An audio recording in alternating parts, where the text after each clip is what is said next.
lulutuin natin ngayon ay sweet and sour pork. At para sa ating mga ingredients, meron tayong pork, meron tayong half cup of water, meron din tayong flour, syempre ang ating oil, garlic, white onions, bell pepper, carrot, ketchup, oyster sauce, soy sauce, ang ating pineapple tidbits, meron tayong isang pirasong egg, red sugar, cornstarch, at ang ating paminta. Una po natin gagawin, i-coat na po natin ang ating pork bago po natin iprito. Una, lagyan lang natin ng salt. And then, yung ating pepper. Yan po. Tsaka po natin haluin. Ayan. Tapos, lagay na po natin ang ating egg.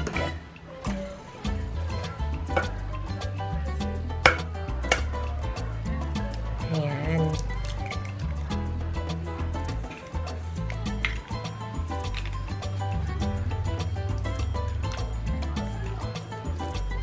Ayan po.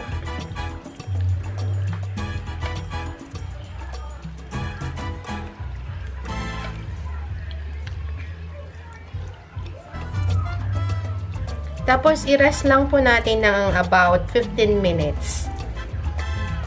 Okay, after 15 minutes po, natin set aside ang ating pork. Lagyan po natin ng cornstarch. Sunuin natin. Ayan.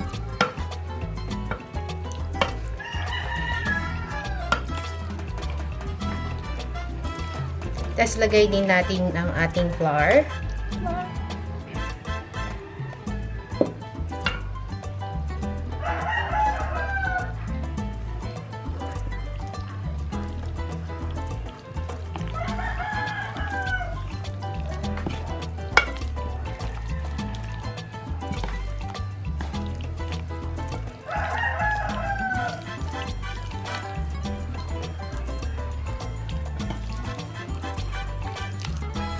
Tapos, after po nito, pwede na po nating i-fry ang ating pork.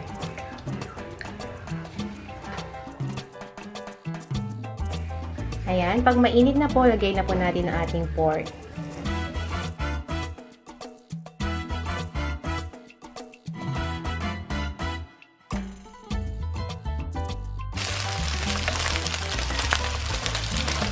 Sintanin lang po natin yung kabila niyang mag-golden brown din. Tapos po, set aside po natin.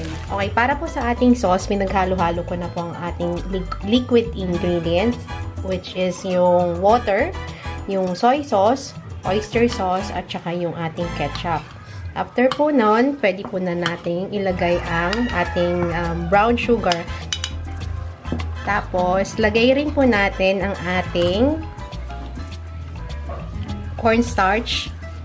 Ayan po. Para po yung sauce natin later is maging slurry. Ayan. Haluin lang po natin para ma-dissolve po ang ating cornstarch.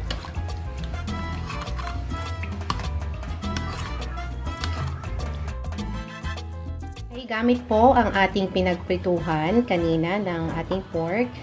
Gigasan na po natin ang ating veggies. Okay, meron po tayong bawang.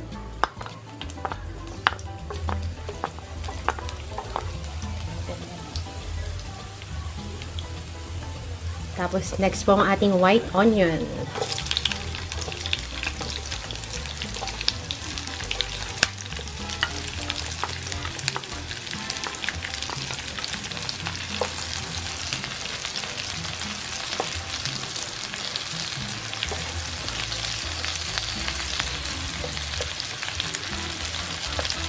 Isa lang natin po.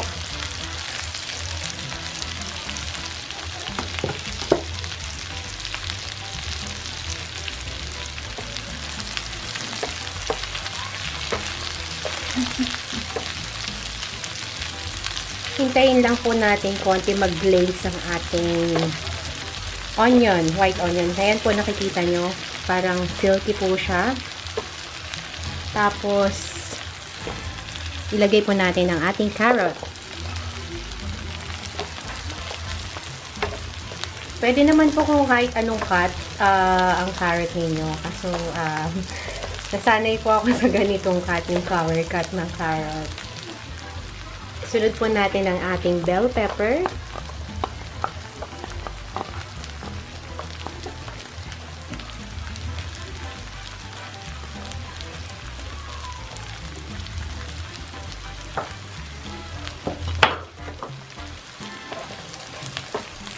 Paghalu-haluin lang po natin.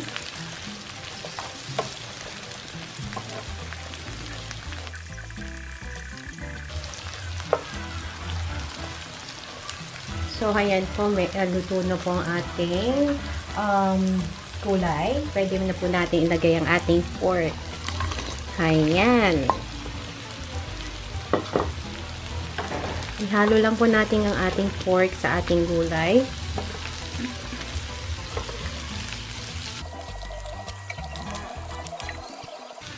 Tsaka po natin ilagay ang ating paminta.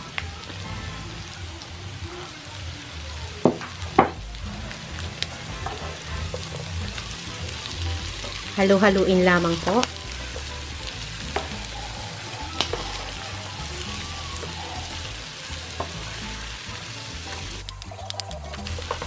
After po nyan, pwede na po natin ilagay ang ating pineapple tidbits.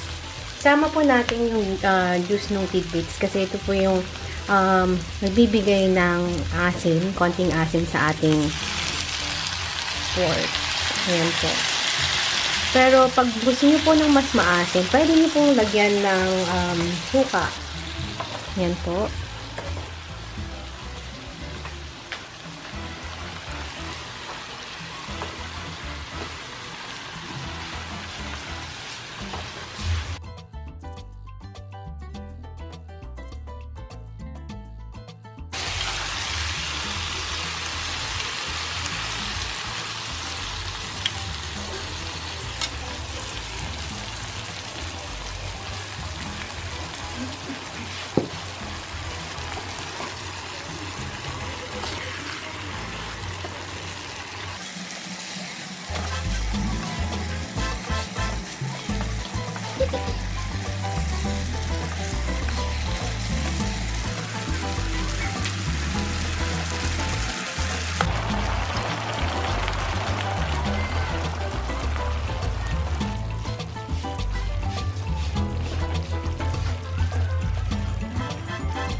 So, ayan na po mga kaibigan ang ating finished product. Ito na po ang ating sweet and sour pork.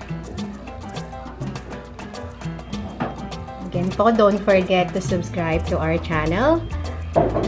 And then, click nyo po yung notification or yung bell para sa notification para sa new videos namin. Maraming salamat po!